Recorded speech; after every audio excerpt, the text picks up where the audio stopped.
I'm Greg Hunter with USAWatchdog.com, and this is the weekly wrap-up for Friday, June 17th. Let's start off with Greece. Looks like they're going to default on their debt.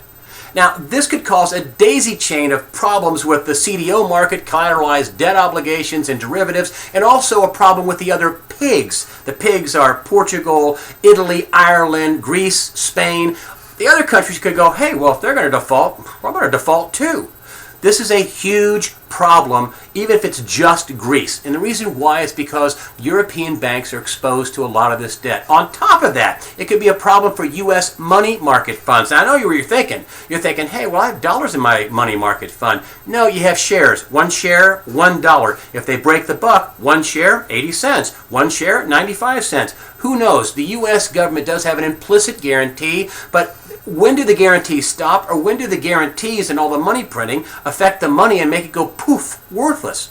Keep a good eye on that story. I'll tell you a guy who's keeping an eye on that story, and that's Bill Gross at PIMCO. He sits ahead of the world's biggest bond fund. Now, a while back, he sold all of his treasury bills, and he says that the U.S. is worse than Greece. Now, Greece recently got a triple C credit rating. That basically means triple F. That's the worst, the lowest credit rating. Bill Gross also says that anybody investing in treasuries are going to get cooked. His words. Now, of course, Mr. Gross is shorting treasuries, and he doesn't have any treasuries, so he's talking his book. But still, when the guy who sits atop the world's biggest bond fund with over $1 trillion under management, you should pay attention and make sure you know when he puts his money where his mouth is, you should be following along. Now, next up, John Boehner, the president, a big knockdown, drag-out over the War Powers Resolution. John Boehner, who is, of course, the Speaker of the House, is threatening to cut off funding for all Libyan military operations. Now, the president says, hey, listen, I'm playing by the rules. You know, for small skirmishes, I don't need to obey the War Powers Resolution. It says I can institute small skirmishes, small operations. It's no problem. John Boehner says, no, not a small operation. Big problem. You need to let Congress in on this, because if you don't, we're going to cut off funding. That said, this is a big problem for the U.S. because it is yet another war. Now, you may remember that when Obama said, when this first thing started, he says, this is a couple of weeks, we're going to take a back seat. Well, it's been months. We're not taking a back seat. It's largely chaired or taken care of by NATO. The U.S. is NATO after all. The top commander of NATO is an American military man. This is not a small thing, and the U.S. is up to its neck already. Bombing raids have intensified. That's been widely reported. It's also been reported that special forces are already on the ground there. Vladimir Putin says that, hey, the U.S. is this close to a ground war. Rumor has it, and this is just a rumor, we could be in a ground war by this fall. And what better than a good old-fashioned war to take people's minds off the economy? Speaking of war, Yemen. Remember I told you about the secret bombing raids last week? Well, listen, things are not going well in Yemen, and military and CIA officials are so worried they are rushing to build an air base outside of Yemen. It's a secret one. I can't tell you. I don't know where it is. I can't tell you where it is, but it's outside of Yemen in proximity so they can carry on air raids and airstrikes against rebel forces that are very Al-Qaeda friendly. Some people say the rebels are Al-Qaeda. Now, listen, this is a big problem because Yemen sits on the southern edge of the Arabian Peninsula. Their neighbor to the north, the world's biggest oil producer, Saudi Arabia.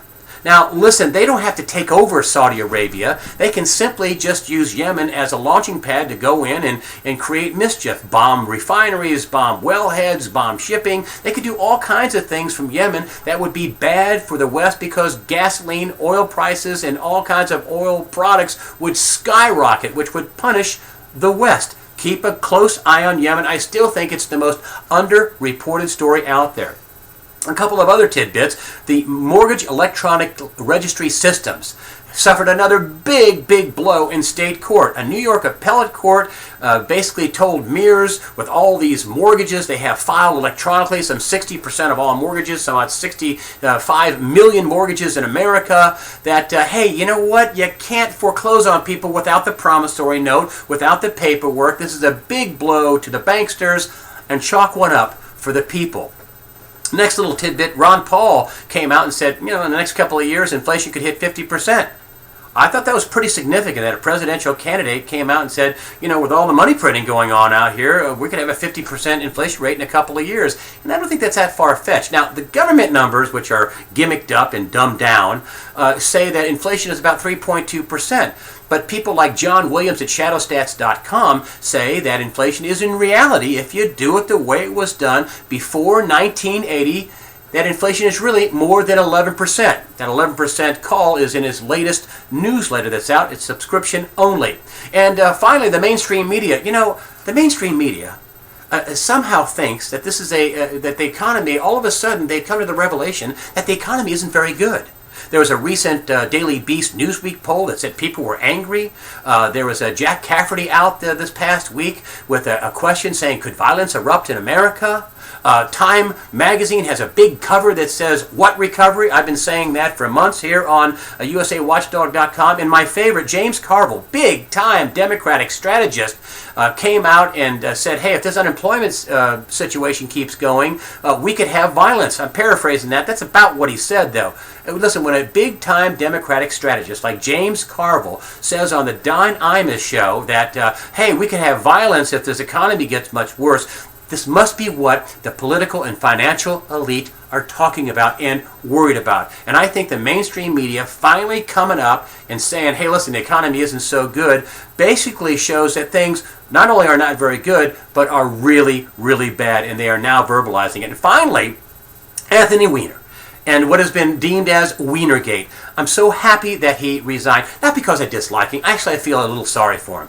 The President of the United States, Bill Clinton, had sex with an intern in the White House. He was impeached, but he kept his job. What I am happy about is maybe the mainstream media will go on to something else now that the Congressman Weiner, or now I should say ex-Congressman Weiner, has resigned. Oh wait, we still have John Edwards and Casey Anthony. Oh well. That's the way I see it. I'm Greg Hunter. Thank you for supporting USAWatchdog.com.